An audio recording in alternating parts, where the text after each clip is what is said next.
Makeup ഇട്ട് ബാഗും നോക്കി കുറച്ച് പത്രാസൊക്കെ കാണിച്ച് കോളേജ് പോകാന്ന് കരുതിയിട്ടുണ്ടെങ്കിൽ ഇതാണ് എന്റെ അവസ്ഥ.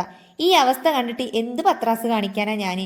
ഇവനും ഇവന്റെ കൊടിയും ബാഗും പോരാത്തിന് ഇന്റെ കൊടിയും എല്ലാം പാടെ ചുമന്നിട്ട് വേണം ഞാൻ ഈ കാണുന്ന മൊട്ടക്കുന്ന് കയറാനായിട്ട്. മുമ്പിൽ നടക്കുന്ന ഈ ചെക്കനുണ്ടല്ലോ, അത് വേറെ ആരും അല്ലട്ടോ, ഇന്റെ അനിയനാണ്. അപ്പൊ ഇവനെന്താ ഇവന്റെ കൂടെ പോവാത്തതെന്ന് ചോദിച്ചിട്ടുണ്ടെങ്കിൽ ഇവൻക്ക് ഓരോ നേരത്തെ ഓരോ പിരാന്താണ് ഗൈസ്. ഇവൻ ചിലപ്പോൾ എന്റെ പ്ലേയിരിക്കും നടക്കുക, ചിലപ്പോൾ ഓന്റെ പ്ലേയിരിക്കും നടക്കുക, ചിലപ്പോൾ ഉണ്ടാവും ഒറ്റക്ക് നടക്കണേ.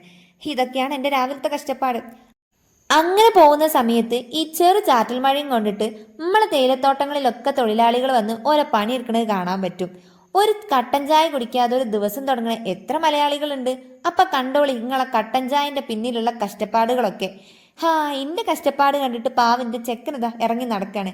സത്യം പറഞ്ഞ രാവിലകളിലൊക്കെ ഇങ്ങനത്തെ കാഴ്ചകൾ കാണുന്നത് എനിക്ക് ഭയങ്കര ഇഷ്ടാട്ടോ. കോളേജിൽ ചെന്നിട്ടുണ്ടെങ്കിൽ എന്താ ഇതിന്റെ മുമ്പിൽ ഇരുന്നിട്ടുള്ള പണിയും. അപ്പൊ സുഖമാണോ എന്ന് ചോദിക്കണവരോട് ഇപ്പം കുറച്ച് സുഖത്തിന് കുറവുണ്ട് കേട്ടോ.